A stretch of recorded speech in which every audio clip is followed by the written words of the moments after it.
ఇప్పుడు చూస్తుంటే హైడ్రా చాలా ఇబ్బందిగా ఉంది. వీళ్ళంతా కూడా వచ్చారు, ప్లకార్డులు పట్టుకుని తిరుగుతా ఉన్నారు. మూసీ బాధితులను ఆదుకోండి.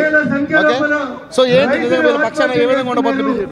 ఈరోజు మేము పెద్ద ఎత్తున మా రామంతాపూర్ ఉప్పల్ నియోజకవర్గంలో మూసి చాలా పెద్ద, దాదాపు 5 కిలోమీటర్లు పారుతూ ఉంటుంది.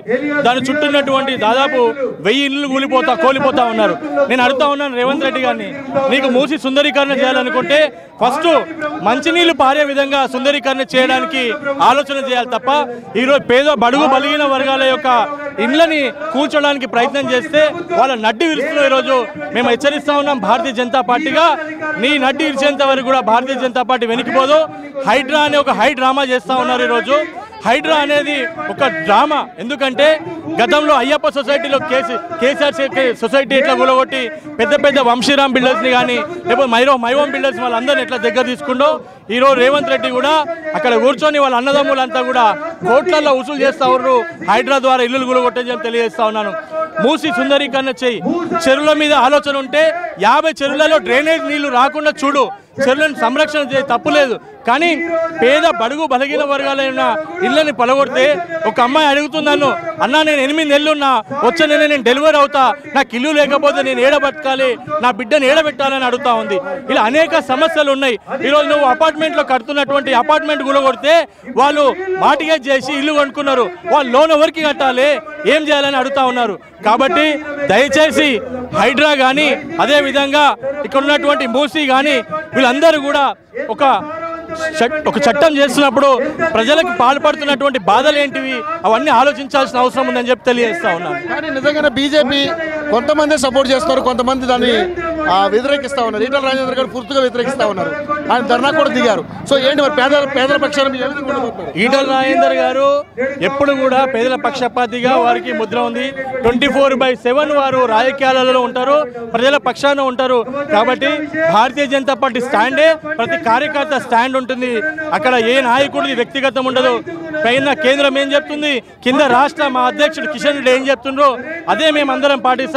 అది ఈటల రాజేంద్ర గారైనా లేకపోతే మా రఘునందన్ అయినా ఒక కార్యకర్తగా నేనైనా అని చెప్పి తెలియజేస్తా ఉన్నాను. సో ఏంటి సార్ మరి హైడ్రా ఇలాగే కొనసాగితే పేద ప్రజలు కాపాడేది?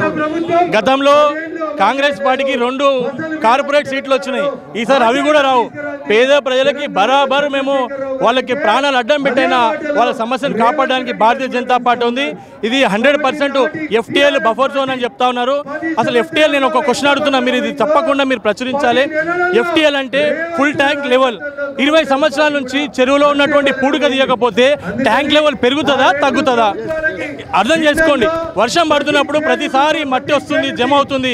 కానీ అప్పట్లో మనం చిన్న ఉన్నప్పుడు ఒక కథ అవుతుండే, కవ్వ ఆయా కంకర్ డాలా పానీ ఊపర్ ఆయా అన్నట్టు ఈరోజు చెరువులో పూడిక తీయకపోవడం వల్ల చెరువులో ఉన్నటువంటి వ్యర్థాలు అవన్నీ జమ అయిపోయి ఫుల్ ట్యాంక్ లెవెల్ పెరుగుతుంది. గతంలో 50 మీటర్లు అన్నావు, ఇప్పుడు 100 మీటర్లు ఎలా అవుతుంది ఫుల్ ట్యాంక్ లెవెల్ ఒక్కసారి చెప్పాలి. కాబట్టి ఫుల్ ట్యాంక్ లెవెల్ ఈరోజు ఫుల్ ట్యాంక్ లెవెల్ అనేది అసలు ఒక చట్టం కాదు, అది ఒక జీవో ద్వారా వచ్చింది, ఒక అసెంబ్లీలో చేసిన చట్టం కాదు. బఫర్ జోన్ నువ్వు 30 మీటర్లు అంటావు, తర్వాత 200 మీటర్లు అంటావు. ఇట్లా నీకంటూ ఒక ప్రణాళిక లేదు. పేద ప్రజలకి నువ్వు ఈరోజు డబుల్ బెడ్రూమ్లు ఇస్తా అంటున్నావు. కేసీఆర్ 10 సంవత్సరాలు ఉంటే 30,000 డబుల్ బెడ్రూమ్లు ఇచ్చిండు. కానీ నువ్వు ఈరోజు 5 లక్షల డబుల్ బెడ్రూమ్లు ఇస్తా అంటే నీ ప్రభుత్వం 2 సార్లు వచ్చినా కూడా 5 లక్షల డబుల్ బెడ్రూమ్ కట్టే పరిస్థితి లేదు. ఎవరిని మభ్యపెట్టడానికి ఈరోజు డబుల్ బెడ్రూమ్లు అని చెప్పి ఇలాంటి పేద ప్రజలను మోసం చేస్తున్నావు.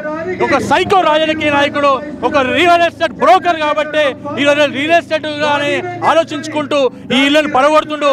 ఒక్కనాడు కూడా మంత్రిగా పనిచేయలేదు కాబట్టి, ఆ మంత్రి అవగాహన లేదు కాబట్టి అవగాహన రహితంగా ఈరోజు రాజ్యాన్ని నడుపుతుండు. అవగాహన రహిత ఉన్నటువంటి రాజు అయితే ప్రభుత్వం ఇలాగే ఉంటుంది, రాజ్యం ఇదే విధంగా ఉంటుంది, పేద ప్రజలు ఇలాగే ఏడుస్తారని చెప్పి ఈ సందర్భంగా తెలియజేస్తూ నీ నడ్డిరిచేంత వరకు, నీ సీటు పోయేంత వరకు, నీ సీటు కాలేంత వరకు భారతీయ జనతా పార్టీ పేదల పక్షాల నుండి కొట్లాడుతుందని చెప్పి తెలియజేస్తా ఉన్నాను. Thank you.